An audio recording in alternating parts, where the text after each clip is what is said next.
The winning blueprint presents.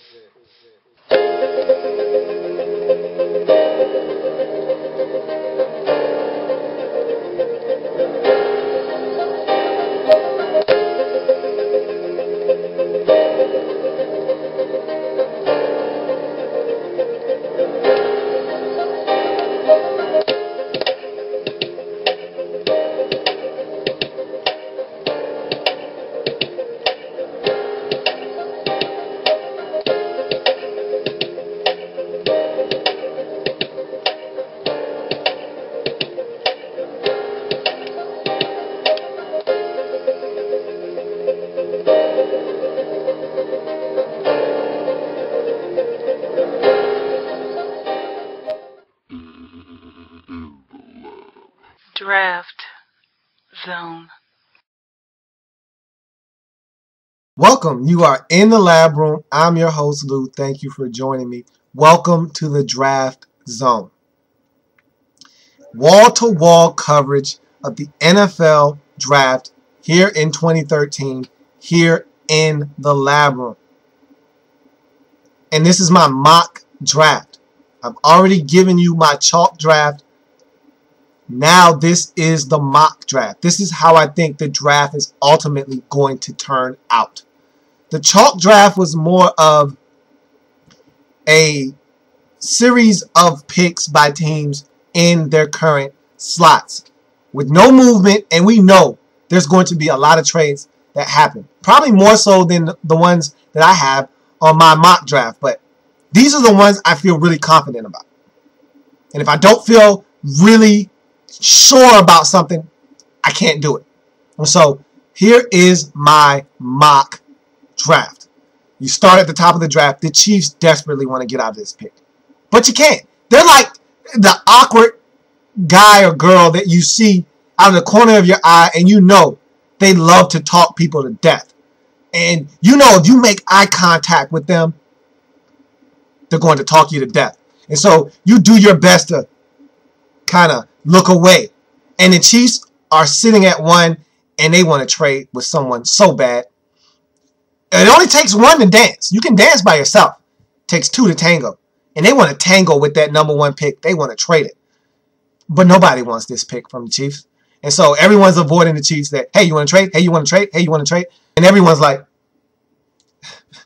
but the Chiefs are going to have to make a selection at 1. And it's going to be a solid one. Luke Joe, the tackle out of Texas A&M. He's going to be their selection. He's going to be a really good one. And you move on from there. You go to number 2 with the Jacksonville Jaguars. And they too would like to trade out of this pick. Would make a lot of sense if they could, because they don't have one need on their team. They have a lot of needs on their team. It'd be great if they could trade back, get another second round pick, and accumulate talent on this roster. But I don't think anyone wants their pick either. And so they're going to have to draft someone. Gus Bradley is a defensive-minded coach. And much like what he did in Seattle, he had a hand in them drafting Bruce Irvin a season ago, a guy that can get after the quarterback. This team had less than 30 sacks a season ago, more closer to 20 than 30. And so I expect them to go defensive end. I expect them to go after a guy that can get after the quarterback. I expect them to go after Deion Jordan, the defensive end / outside linebacker out of Oregon. Here's a guy that's long, wiry, much in the frame of Jason Taylor. I expect him to come in, be a guy that could get you double-digit sacks if put in the right system, in the right scheme, and given the opportunities to get after the quarterback. I think he can be a very dangerous pass rusher in this league. So you look at number 3, Oakland Raiders. And to me, this is the most concrete pick in the draft. You really don't know what the Chiefs are doing at 1. You're not sure about the Jags at 2. I know what the Raiders are doing at 3. They're drafting Sharif Floyd out of Florida, the defensive tackle. This one, to me, is a no-brainer. You lose Tommy Kelly. You lose Richard Seymour inside. You went out and got some guys in free agency. None of them are difference makers like Sharif Floyd. I think that they're looking to build from within and work their way out. Sharif Floyd, solid pick at number 3 to the Oakland Raiders. So you look at number 4 and the Philadelphia Eagles. How often do they pick this early in the draft? Not often. And so when you're here, you got to hit a home run. And they're making a switch from the 4-3 to a 3-4 defense. You need beef, you need girth, you need guys up front that are going to be able to hold their own, keep linebackers clean, and collapse that pocket and potentially get pressure on the quarterback as well. You're looking for all those things up in the defensive front. You're thinking of Star Lotulelei, the defensive tackle out of Utah. Here's a guy that can do all of those things. He's dangerously athletic, can get in, cause havoc in the backfield. He plays on the other side of the line of scrimmage, if you ask me. He's very strong, stout at the point of attack, but can also get to the quarterback as well. Star Lotulelei, the 4th selection in this draft to the Philadelphia Eagles. You look at number 5, and this is where this draft gets really interesting, because the Lions have several different needs they need to fill.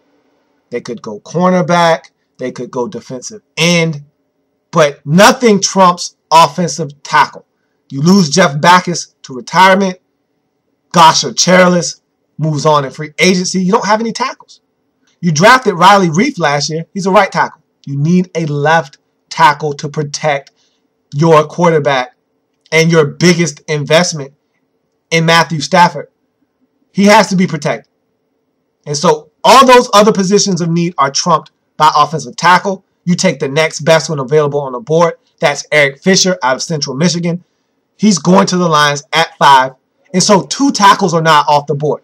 So at this point now, teams are sweating bullets, because there are a lot of teams in this draft that would love to get their hands on a tackle. You're talking about Arizona at 7. You're talking about the San Diego Chargers at 11. You're talking about the Miami Dolphins at 12. They all are desperately in need of tackle help. And the Browns are just sitting there, all right, 45, 45, 55, 45, 55, 55. Sold to the Miami Dolphins. That's right, the Miami Dolphins are going to trade up into the 6th slot to take the last remaining top choice tackle in this draft. One of those prime 3 tackles in this draft. Lane Johnson at 6 for the Miami Dolphins. The Dolphins are the only one of these teams that have the assets necessary to appease the Browns. The Browns don't have a 2nd round selection, mind you. Remember, they drafted Josh Gordon in the supplemental draft last year, used that 2nd round pick. They don't have one. So the Dolphins, who have 2 number 2s, 2 number 3s, they have an abundance of picks that they can fork over to the Cleveland Browns. I say the Dolphins, who have been ultra aggressive in the offseason, go up and get their man, Lane Johnson, plug him in at the left tackle position, and keep it moving. After losing Jake Long to free agency, they need a left tackle. They are more comfortable with Jonathan Martin, their 2nd round selection last year out of Stanford, at right tackle than they are at left tackle. They come up and they get Lane Johnson, tackle out of Oklahoma, plug him in. That's going to be a bold move by the Miami Dolphins in an offseason full of bold moves by the Miami Dolphins. So now you get to 7, and that hurts, because the Arizona Cardinals wanted a tackle at 7. And they thought they could stay put and get a tackle at 7. But they can't. And it's too early to start going and reaching for guys like DJ Fluker at 7. Can't do that. So you got to take the next best thing. And this Arizona Cardinals line needs help everywhere. They started Pat McQuiston at guard last year. That's not good. So you go and get a guard. Can't get a tackle? You go and get the next best thing. You go and get a guard. Chance Warmack out of Alabama is the selection at 8 for the Arizona Cardinals. He goes in, you plug him in, you get Levi Brown back, and you're comfortable with Bobby Massey playing right tackle if need be. And you just plug in Chance Warmack at the guard position, and you just keep on trucking. Maybe you can actually have a running game now with a solid offensive line by plugging in a guy like Chance Warmack on the interior of that offensive line. So now you look at 8 with the Buffalo Bills. And it was speculated all along, hey, they're going to take a quarterback if he's there, that quarterback being Geno Smith. But after going out and getting Kevin Cobb, you already got Tavares Jackson on the roster, I'm not sure if Geno Smith is the guy you're actually targeting anymore. Now, you still want a quarterback. You still need a quarterback. But at 8, is that the best value you can do? I'm not sure anymore. And I don't think the Buffalo Bills are going to select a quarterback anymore. All of a sudden now, because of other teams coming up and being aggressive, this whole thing has been shifted in the top 10. The Bills lost Andy Levitre in free agency last year. They also lost another guard in free agency in Chad Reinhardt. You need a guard. You need a guard. So it makes a lot of sense to go after a guard at the number 8 slot.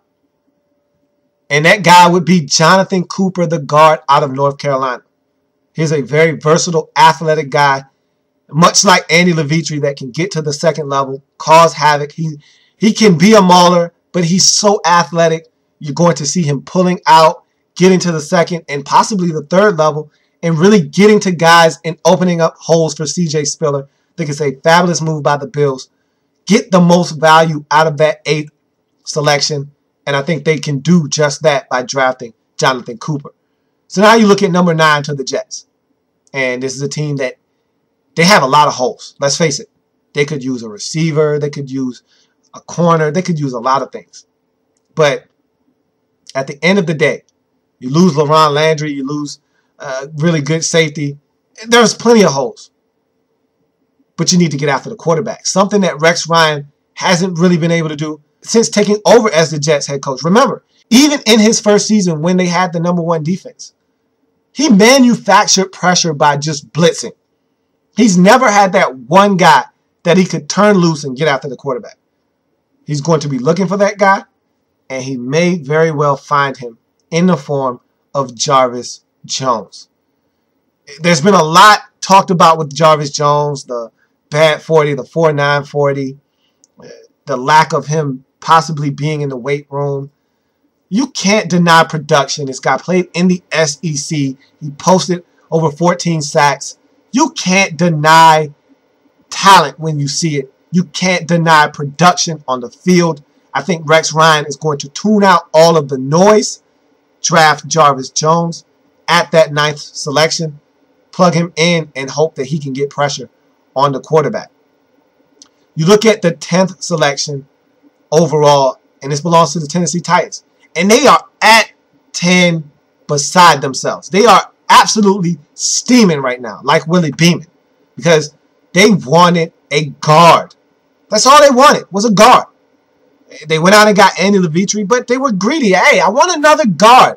I want to run the football. I want Chris Johnson to get back to that 2000 caliber type of back.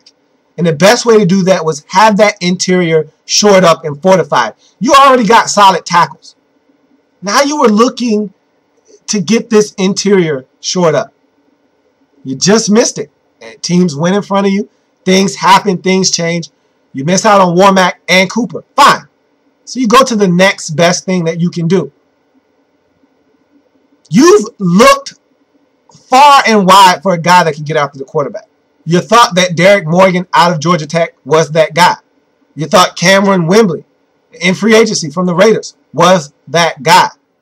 Not quite what you were looking for. None of these guys eclipsed 8 sacks last season. You had a lot of guys get you 4, 5, 6, maybe 7, but no one dominant.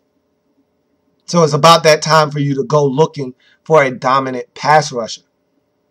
Now, he didn't have the production you would look for in college, but the upside, the raw ability, he's a physical specimen. All the intangibles are there for this guy to come onto the NFL landscape and explode onto the scene like Jason Pierre-Paul did. And I'm talking about Ezekiel Ziggy Ansah, the defensive end out of BYU. You need help at defensive end. You've got a solid group in the interior of your line. But you need that one guy that can get pressure on the outside. Think Ziggy Ansah is that guy. You take him at 10. You look at this draft and you say, there's no way that we've gotten all the way to 11 at San Diego, and D. Milner is still on the board. But that, in fact, is the case. So you look at the Chargers, and they would love to get their hands on a left tackle. They would absolutely love it. But it can't happen. There's no way that any of these tackles, and we're talking about the big three in this draft, is going to slide to 11 to the San Diego Chargers. So Chargers have to do the next best thing. And just luckily enough for them, the next best thing is a corner. And none have been taken in this draft to this point. And so they get lucky and they get their hands on DeMarcus D. Milner, the cornerback out of Alabama. Hey, how about that if you're the San Diego Chargers? You get Derek Cox in free agency. You get D. Milner, and all of a sudden now you've got a really good secondary. Who knew? Now let's see if they can get pressure on the quarterback to help those cornerbacks out and see if this offense can come alive. But that's a solid pickup for the San Diego Chargers at 11. Yeah, you want to tackle, but you didn't expect to get your hands on D. Milner now, did you? You'll take that consolation prize any day. So then you look at 12. And guess what? The Dolphins traded out of 12, traded up to 6. The Cleveland Browns traded back to 12. And guess who's still sitting there at 12?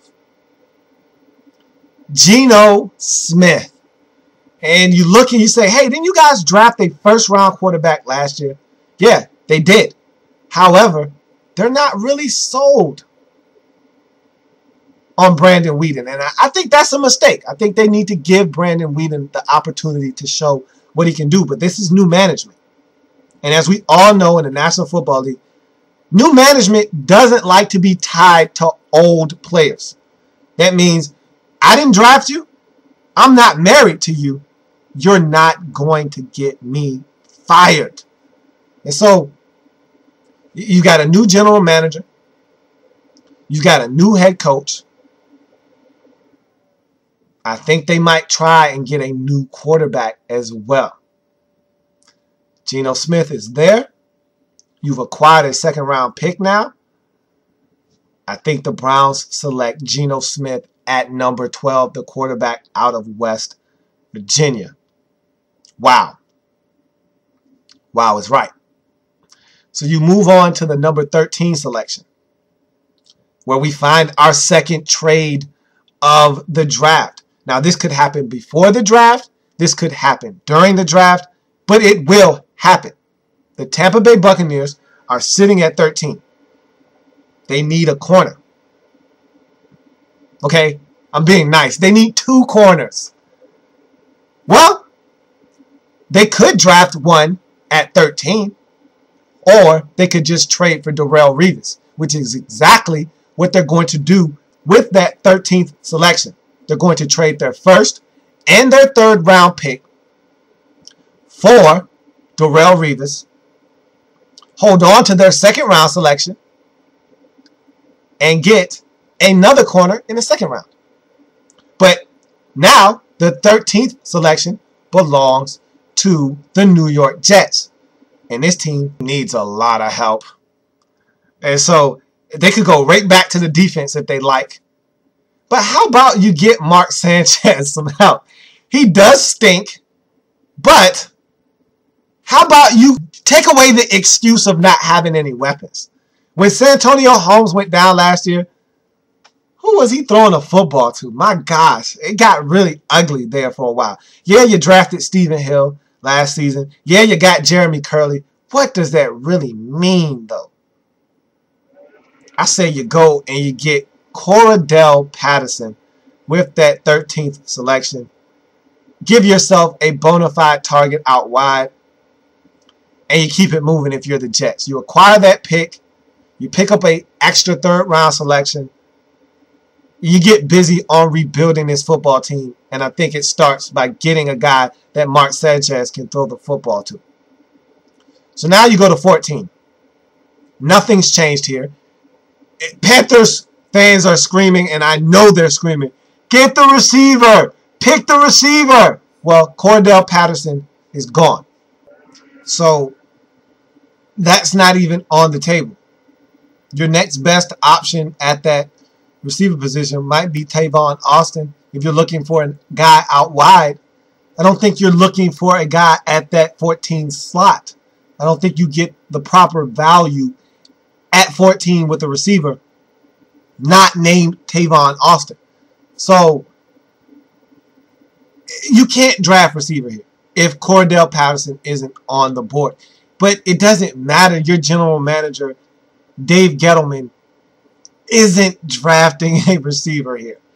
And I've got intel on this one. There's a source close to him that has already basically reassured me that the Carolina Panthers are selecting a defensive tackle. Now, if Star Lotulelei is there, he's a Carolina Panther. But if he's not, and in this case, I don't think he will, and you got to take the next best thing. Sheldon Richardson, the defensive tackle out of Missouri. You're going to like this guy. Okay? Dave Gettleman is a firm believer on building teams from within and spreading out. Defensive line, offensive line needs to be strong, needs to be stout, and then you work your way out. If that is in fact his theory, then this makes sense. Sheldon Richardson at 14 to the Carolina Panthers. He's a guy that can get after the quarterback from the defensive tackle position, as well as be stout at the point of attack, very athletic. He can run sideline to sideline. I like Sheldon Richardson a lot. I think he might be one of the most athletic defensive tackles in this draft. And that's saying a lot.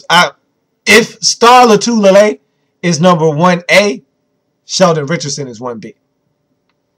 So you look at 15, New Orleans Saints. And you're switching from a 4-3 to a 3-4. Rob Ryan is your defensive coordinator.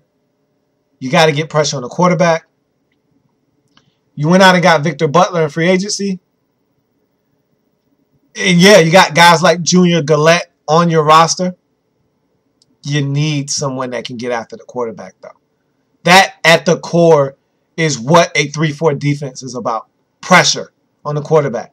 Coming from different angles. Yes, you need guys that can anchor your line. But you got to have horses on the outside that can get to the quarterback. I think Barkevius Kiki Mingo is what you need if you're New Orleans. I think that's where you got to go. I think that's where you will go. He'll be available for you. I say the Saints take Barkevius Kiki Mingo at 15. Defensive end/outside linebacker, LSU. So now you get to 16. The St. Louis Rams have 2 picks in this draft in the first round. One they acquired from the Washington Redskins a season ago, and their own pick at 16. You need a receiver. You could use a running back. You could use a safety. But at 16, your best value is at receiver. It's at Tavon Austin. I think this is a no-brainer for the St. Louis Rams. At 16, you take Tavon Austin. Not only are you getting the most explosive athlete in this draft, you're replacing Danny Amendola as well in the slot, giving Sam Bradford a true playmaking threat at the receiver position. But you're also getting added value in the returns game. This guy can field punts. This guy can get the kickoff game jump started. Tavon Austin is a jack of all trades. Yes, he's a little light in the pants. We're talking about a guy that's probably a $170 soaking wet.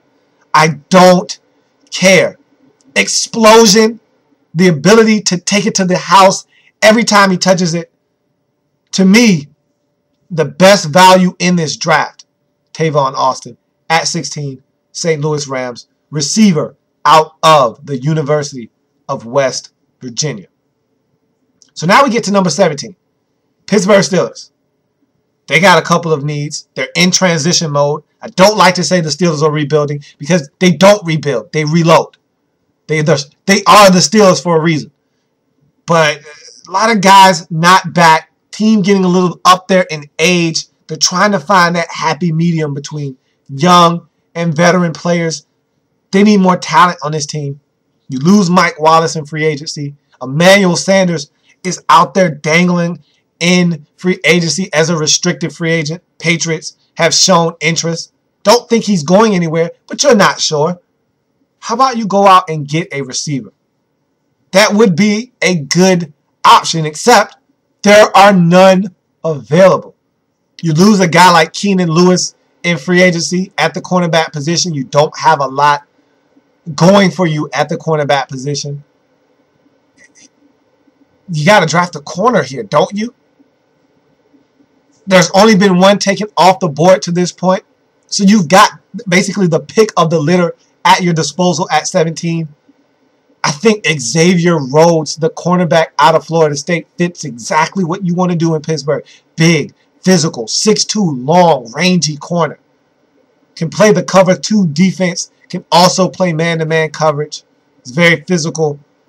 Xavier Rhodes makes perfectly good sense at 17. Yes, the Steelers need an outside rush linebacker. But I don't think there's one there worth taking at 17. So you take the next best thing, a cornerback. Xavier Rhodes at 17. Which leads us to the Cowboys at 18. What's the one glaring need for the Cowboys over the last decade? Safety. And at 18, you get the pick of the best safety in the draft. No safety has been taken to this point.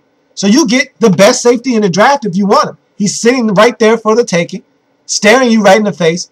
He played in your backyard at Texas. Why not select Kenny Vaccaro with the 18th selection in this draft? If you're the Cowboys, it makes the most sense.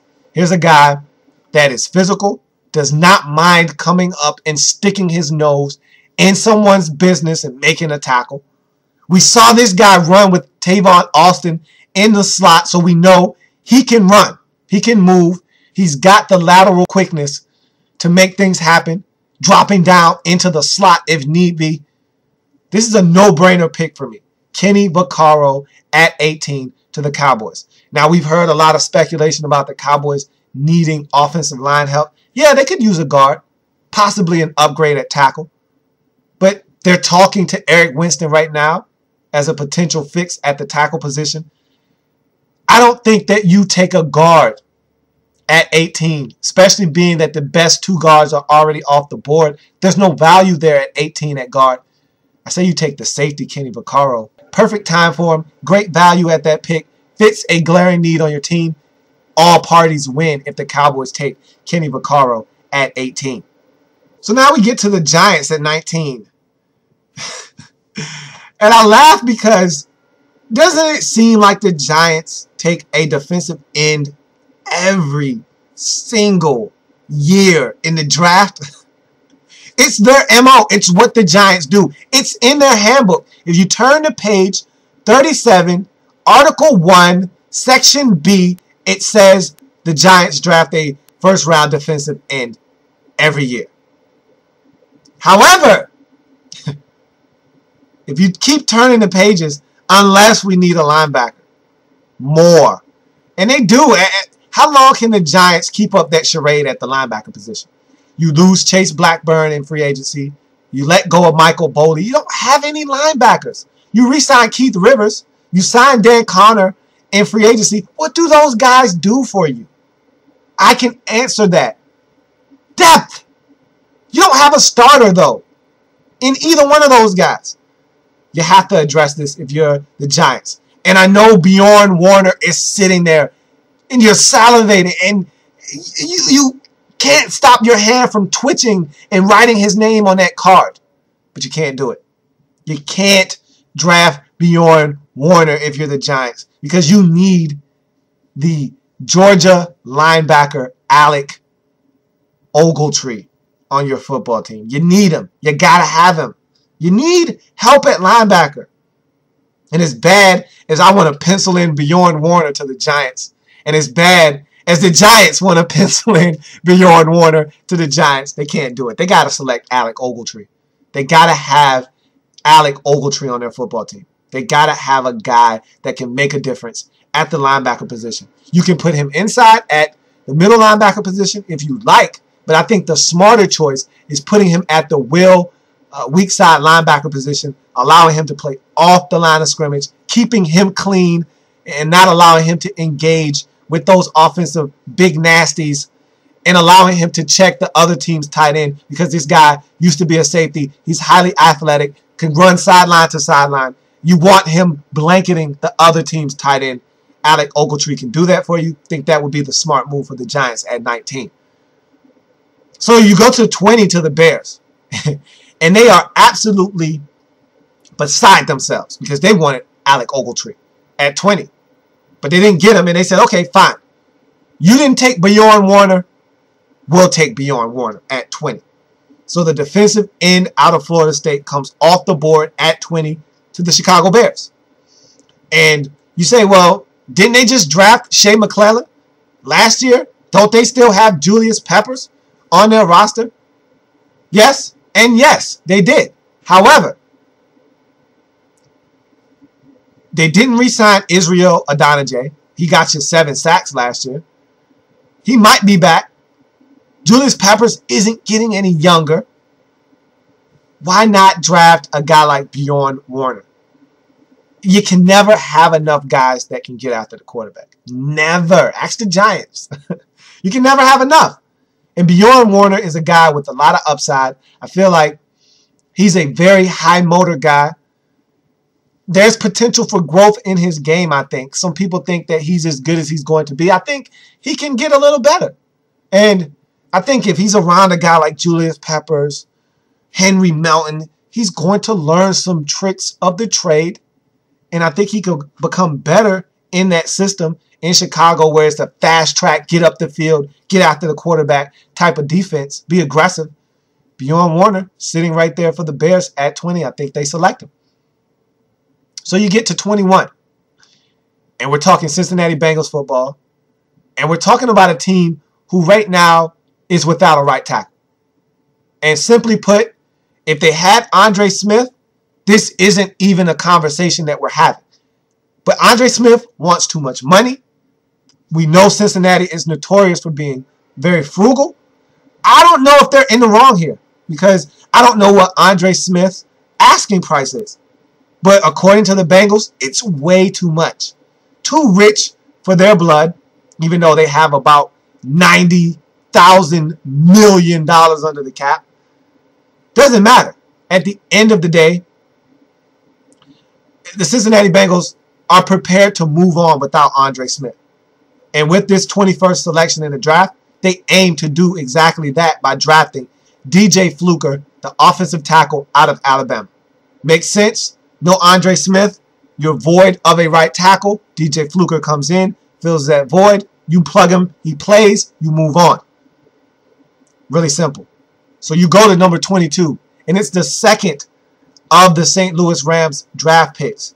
And right here is a classic time for Jeff Fisher to take a running back. He loves taking running backs in the first round. He took Chris Johnson in the first round. He took Eddie George in the first round. He loves taking backs, and particularly toward the back half of the first round. If there were a running back worthy of that designation, he probably would do that here. But there's not. So you go to the next glaring need for the St. Louis Rams. You look at the safety position. You lose Craig Dahl in free agency to the San Francisco 49ers, a divisional foe. Quentin Michael is on the streets right now. You released him. Was making too much money. You want him back. He was probably your most productive safety on your football team a season ago, over 100 tackles. He may even be back. But doesn't matter. You need to upgrade that position. The first safety in the draft has already been taken in Kenny Vaccaro. So you look to the second guy. Who's that guy on your board? Is it Matt Elam from Florida? Is it Jonathan Cyprien from Florida International? Or is it Eric Reed from LSU? My money's on Eric Reed from LSU at 22 for the St. Louis Rams. Here's a guy that was highly productive in his junior season. I mean, he really played lights out. A lot of people kind of chalked that up to all the talent that was around him on that LSU roster in the 2011 season. It came back for his senior year. Wasn't as good, wasn't as consistent, but I think that He's going to be a great fit in St. Louis. Jeff Fisher is a very physical-minded coach. This Rams team is extremely physical. And so it wouldn't surprise me if they went after a guy like Matt Elam from Florida. He's a very physically imposing safety. Not the biggest guy, but not afraid to hit you. Much more so than Eric Reed, who is more of a finesse type of safety, a guy that wants to go make a play on the football. He'll hit you, don't get me wrong, but not like a Elam or a Cyprian will. And so I still think that he grades out a little higher in my estimation, and I think the Rams take Eric Reed, the safety out of LSU, at 22. So you look at the 23rd selection in this draft, and it's the first of 2 selections for the Minnesota Vikings. And they've got several needs on their football team. They went out and addressed one of them via free agency. They need 2 receivers. They went out and got 1. So they need another receiver. They also need several other different things. And one of those things that they need is a middle linebacker. They lost their middle linebacker in free agency. Jasper Brinkley is now an Arizona Cardinal. You got to replace that guy. How do you do that? Manti Te'o, the linebacker out of Notre Dame. Here's a guy that was surrounded and engulfed by controversy leading up to the national championship game. Did not perform well in that game. Did not perform well at his combine. Made amends of some sort at his pro day, but you can't ignore the tape and the productivity you got out of him throughout the career at Notre Dame. He was a finalist for the Heisman Trophy, and so here's a guy that played really well. Yeah, he didn't play his best in the biggest game of his career to this point, but doesn't take away from the fact that this guy was highly productive at Notre Dame. And I think the Minnesota Vikings realize that, and they make him the 23rd selection of the 2013 draft.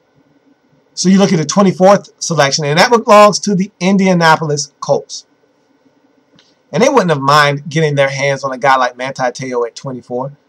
But when you're making that transition from a 4-3 to a 3-4, as the Indianapolis Colts are, they started it last year. They made the switch last year. Didn't really have all the pieces in place, which is normal. You're expected to struggle in your first year in a transition from a 4-3 to a 3-4 defense because you don't have all of the parts necessary.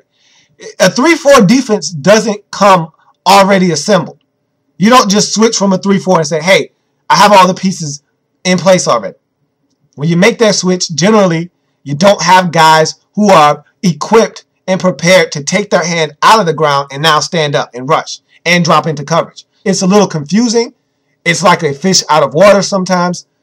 So you got to look for guys that comes natural to. Also, you normally don't have the kind of beef and girth you need up front when you switch to a 3-4 defense. Hence, the Colts have went out and made some things happen in free agency to try to address that, but they could definitely use a guy at 24 like Dayton Jones. Isn't that a sweet name? Dayton Jones. Sounds tough. He looks tough. He is tough. The defensive end out of UCLA. Perfect fit in a 3-4 scheme. I think he's the prototypical 5-technique defensive end. Very strong, very stout at the point of attack, and also sneakily very quick and athletic. Can get in the backfield, make some things happen. Big, strong guy, built like a horse. Dayton Jones, an Indianapolis Colt at 24. So now you look at 25, and it's the second of the draft selections for the Minnesota Vikings.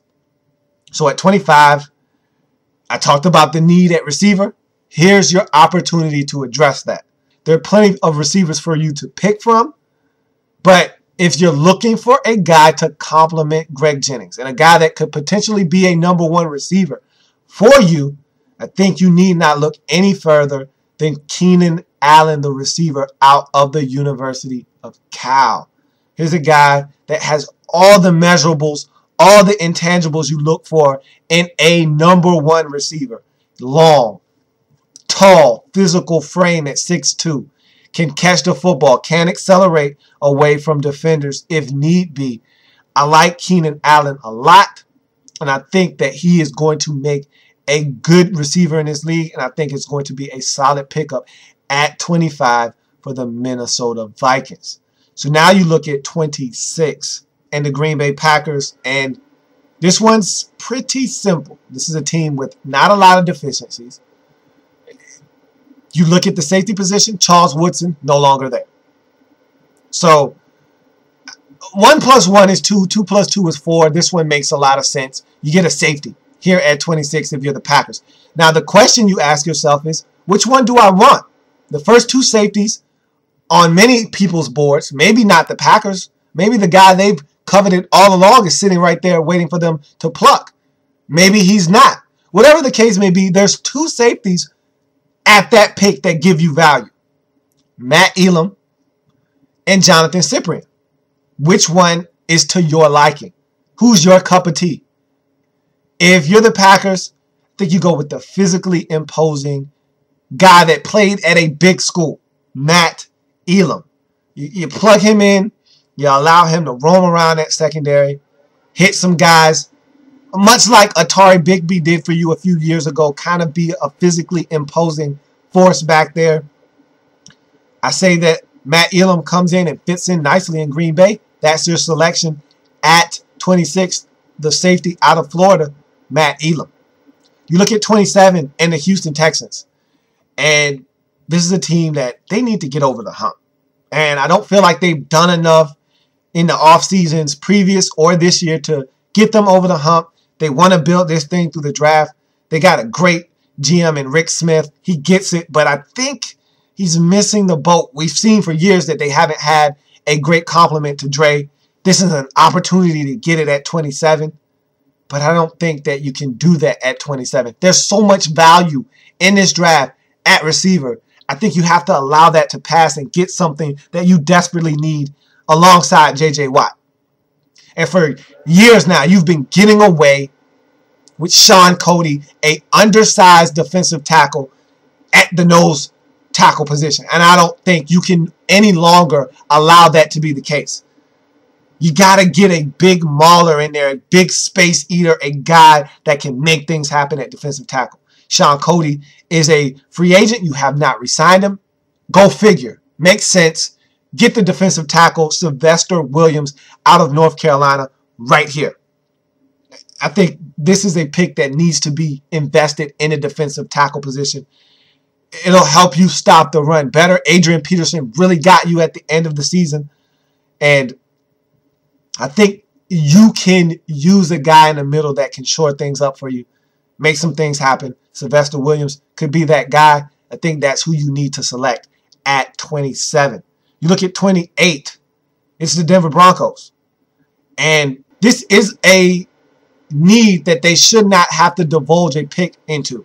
They shouldn't be drafting this player at this pick because they shouldn't need this player at this pick. But they do. Because of the offseason fiasco that was the Elvis Dumervil contract snafu, they got to draft someone to replace that production. Now, will they get 10.5, 11 sacks out of the player that they drafted this selection? Probably not. Not in their rookie campaign. It's not out of the realm of possibility either, but you got to find a way to get someone across from Von Miller. You got to replace Elvis Dumervil, and I think the guy that can do that for you, Cornelius Tank Carradine, out of Florida State, defensive end. I like him a lot. He's a physical specimen, 6'4". He's put together, well built. And this guy is exactly what his nickname says he is. He's a tank. And so, minus that ACL injury, we're talking about a guy that might have ascended into a different stratosphere. And I like this guy a lot. And I think the Denver Broncos will do themselves some good in drafting a guy like Cornelius Tank Carradine to come in and play that defensive end position for them and get some pressure opposite Von Miller. They need it, and I think he can be a guy that can help cushion that loss of Elvis Dumervil on that Denver Broncos defense. So now you look at 29, the New England Patriots. And this is a typical New England Patriot pick right here. A guy that is falling down draft boards. Nobody else seems to want to draft this guy. He seems like a guy that, even though there's talent there, you can't deny it. Let someone else deal with that guy. That's a perfect Patriot pick. It's what they do. It's why they're the Patriots. It's why they're a step ahead of everyone else. It's why they do it the Patriot way, and it works. So at 29, the Patriots are going to select Damontre Moore. Everyone's going to point and laugh. And then guess who's going to get the last laugh? You guessed it. The New England Patriots are. Because they're going to get Damontre Moore. They're going to shine him up. And they're going to make Damontre Moore a monster. Just like they called him at Texas A&M. The monster. That's what he's going to become in New England. Watch. Even though I don't believe in Damontre Moore, the defensive end out of Texas A&M, the Patriots are going to believe in him. And that's all that matters. They're going to shine him up. They're going to put him across from their number one selection a year ago, Chandler Jones. And they're going to have one on each end. They just went out and got Tommy Kelly in free agency. They've got Vince Wilfork still there. And then they're going to go after opposing QBs, and it's going to be a sight to see in New England. Damontre Moore, the 29th selection in the 2013 draft by the New England Patriots, the defensive end out of Texas A&M. So now you go to 30. And this one for me is too easy. This is too easy. No, it's too easy. The Atlanta Falcons are selecting at 30. Tony Gonzalez decided to come back for one more year. So they get one more year, Tony Gonzalez. They got lucky. He threatened to retire. Said he was 95% sure he was going to retire. I never thought he was going to retire. But this is it. Their last opportunity to win a Super Bowl with Tony Gonzalez on the roster. This is it. Your last year of Tony. This is it. So what do? You draft his replacement at 30, the best tight end in this draft, and arguably one of the most athletic tight ends to come out in the draft in a while, Tyler Eifert out of Notre Dame. What better way than to get Tony G's replacement than to have him on the roster learning from the best, learning all the tricks of the trade, being mentored by the best, a potential and future Hall of Famer in Tony Gonzalez. Probably one of the best tight ends to ever do it. And then when you want to run two tight end sets, you got two pass-catching threats on the field. Tyler Eifert will be ready to step into those huge shoes next year. After a year of tutelage under Tony Gonzalez, it makes perfectly good sense. It's a no-brainer. Tyler Eifert is going to be an Atlanta Falcon. So now you get to 31. San Francisco 49ers. Really don't have many glaring needs. They have 87 picks in this draft. Can do whatever they like. They can do whatever they like. Yeah. But I think they're going to stand pat at 31 because they do have one little nagging need on their team. Safety. You lose your guy, Deshaun Golston, in free agency to the Tampa Bay Buccaneers. You do sign Craig Dahl from a competitor in your division, the St. Louis Rams, but is he the long-term solution at safety? I think not. And so you got a safety worth selecting at 31 and Jonathan Cyprien out of FIU sitting right there. You take him. And I think that's exactly what the 49ers do with that 31st pick. They select Jonathan Cyprien, the hard-hitting, playmaking safety out of FIU, and they keep it moving. Makes perfectly good sense to me. So now we find ourselves at 32. If 31 was the worst pick in the draft, because it's the Super Bowl runner-up, then 32 is the best pick in the draft. And that belongs to the Baltimore Ravens. So what do the Ravens do with 32? They look behind them in the second round and they say, hey, this pick is for sale. Now, I've heard Jacksonville talking about potentially wanting to draft a quarterback at 33. And the little piggy has told me that they like Ryan Nassib, the quarterback out of Syracuse. So who gets extremely paranoid and scared at that point? The Buffalo Bills. They get antsy and nervous and, oh my gosh, they're going to take our quarterback. What do we do? What do we do? They trade back into the first round, do the Buffalo Bills, and select Ryan Nassib with the 32nd selection in the first round. That's right, the Buffalo Bills double dip, jump back into the first round with pick 32 to select their guy. Remember, their head coach is coming from Syracuse. And so Doug Marrone wants his guy, who knows his system better than the guy that ran it in college, in Ryan Nassib. And I think that's what the Buffalo Bills are going to do to get their guy. Trade back into the first round with the Baltimore Ravens, who don't mind trading back because they can use all the picks they can get. They lost a lot of guys in free agency. Here we go again. In Ozzie we trust. Ozzie making another shrewd move to get more picks later in the draft. The Bills get their guy. Ozzie Newsome gets more picks. And that, my friends, is my mock draft. That was essentially it. And I don't have a 1.0, a 2.0, a 3.0. I don't get into all of that. You get one mock draft from me. That's it. The only way anything changes on my board is if someone does something incredibly stupid between now and the draft, and I highly doubt that. You're not going to hear of some top 20 pick going out and playing a pickup game of basketball and tearing his ACL. You're not going to hear of many guys getting arrested between now and the draft, like Alfonso Dennard did a season ago. Even though he wasn't a first-round selection, that still made his draft stock plummet. I don't see that happening. And so, hence, my draft will not change. There is no 1.0, 2.0, 3.0. This is my mock draft. That's going to do it for me here in the draft zone. Draft zone.